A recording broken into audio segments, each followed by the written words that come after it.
God had always retained the land of Israel for His plan and purposes. The Canaanites had totally corrupted their ways, even though they had the witness of Abraham, Isaac, and Jacob about the true God. Joshua and the Israelites finally came to claim the promised land. In obedience to God, Joshua burnt the pagan city of Hatzor to the ground. When Israel trusted and obeyed, God blessed them. Unfortunately, the history of Israel is plagued with cycles of unfaithfulness and disobedience, and thus the curse.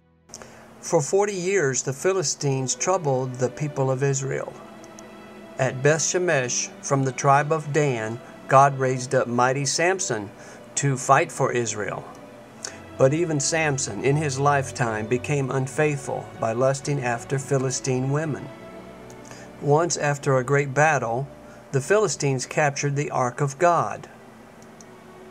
But God sent diseases upon the Philistines and also broke down their idols. The Philistines loaded the Ark of God into a cart pulled by 2 mother cows. This is how the Ark of God arrived safely back to a rejoicing Israel.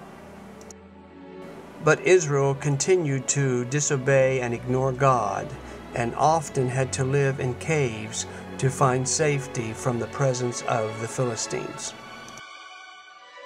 Eventually, the tribe of Dan was so discouraged with their conflict with the Philistines that they left their God-given land and migrated far to the north.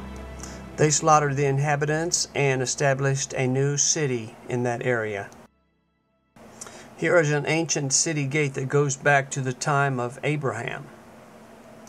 In latter times, in the northern kingdom of Israel, this location became a high place and where the infamous golden calf was set up.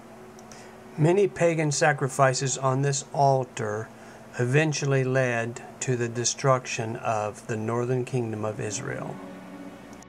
Since the people rejected God as king, He allowed them to suffer under the whims of earthly kings. Unfaithful King Saul came to these mountains and met his doom at the hand of the Philistines. The young King David lamented, "O mountains of Gilboa, let there be no dew nor rain upon you. O daughters of Israel, weep for Saul." Yet we can come join these Israelis as they come to Mount Gilboa to enjoy the beautiful array of spring flowers. For God is still gracious to send the rain and the dew. And this field of flowers is on the border between Israel and the West Bank town of Jenin. Since then, many battles have been fought on the mountains of Gilboa. Here is the grave marker of a Frenchman. The ancient tell towers 200 feet over the Roman and Byzantine Bet-Shean. The well-preserved city gives a hint of the glory of the ancient world. Yet the ancient tell above was inhabited and controlled by the Philistines. The city below has a history of a mere 2,000 years, whereas the tell has a history of over 4,000 years. This reconstruction shows the stone foundation and mud brick walls of Philistine and early Egyptian palaces. Yes, even the Egyptians sought to control this location where the Jezreel and Jordan valleys met. Nearly 20 different settlements have come and gone at Bet-Shean. The ancient Canaanite town of Jebuz was never conquered by the tribe of Judah. Young King David wanted to unite the tribes of Israel with a city that no one could claim, so his mighty men of valor broke into the impregnable city through the tunnel that went to the water system. This newly founded city of David would soon be called Jerusalem, City of Peace.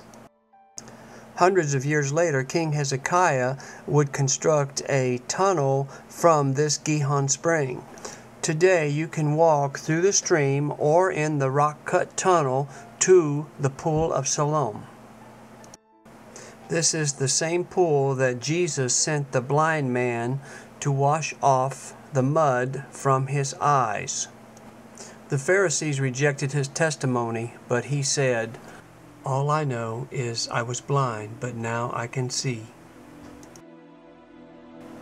After David, many Jewish kings fought and died at Megiddo.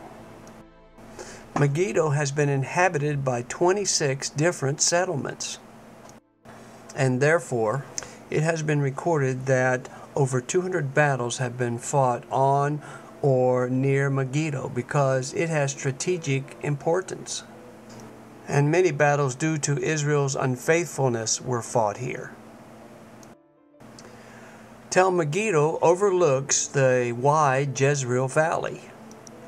According to the book of Revelation, the last and greatest battle of the world will begin here, the Battle of Armageddon, which means the Mount of Megiddo. Until then, Megiddo remains a beautiful and fascinating destination. Eventually, the Romans, through King Herod the Great, conquered Israel. To his own glory, Herod constructed many beautiful cities and palaces throughout Israel.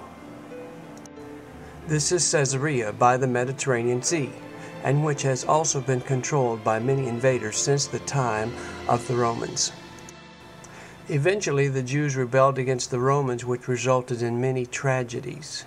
The Zealots forced the people of Gamla in northern Galilee to convert their city into a fortress.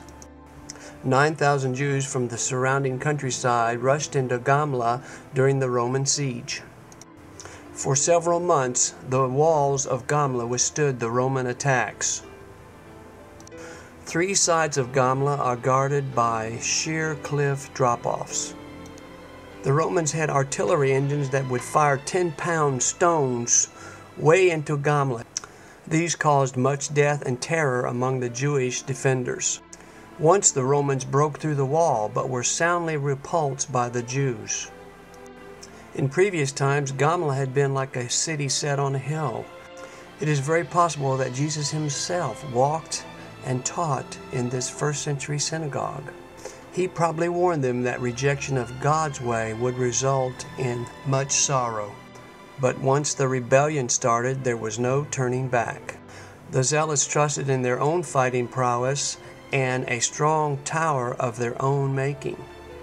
Finally, one night in a sneak attack, the Romans broke into this tower and began taking revenge for this long siege. The Jews that were not slaughtered with the sword were forced over this ridge, men, women, and children falling to a gruesome death. Now Gamla is only a silent witness and a nesting place for vultures.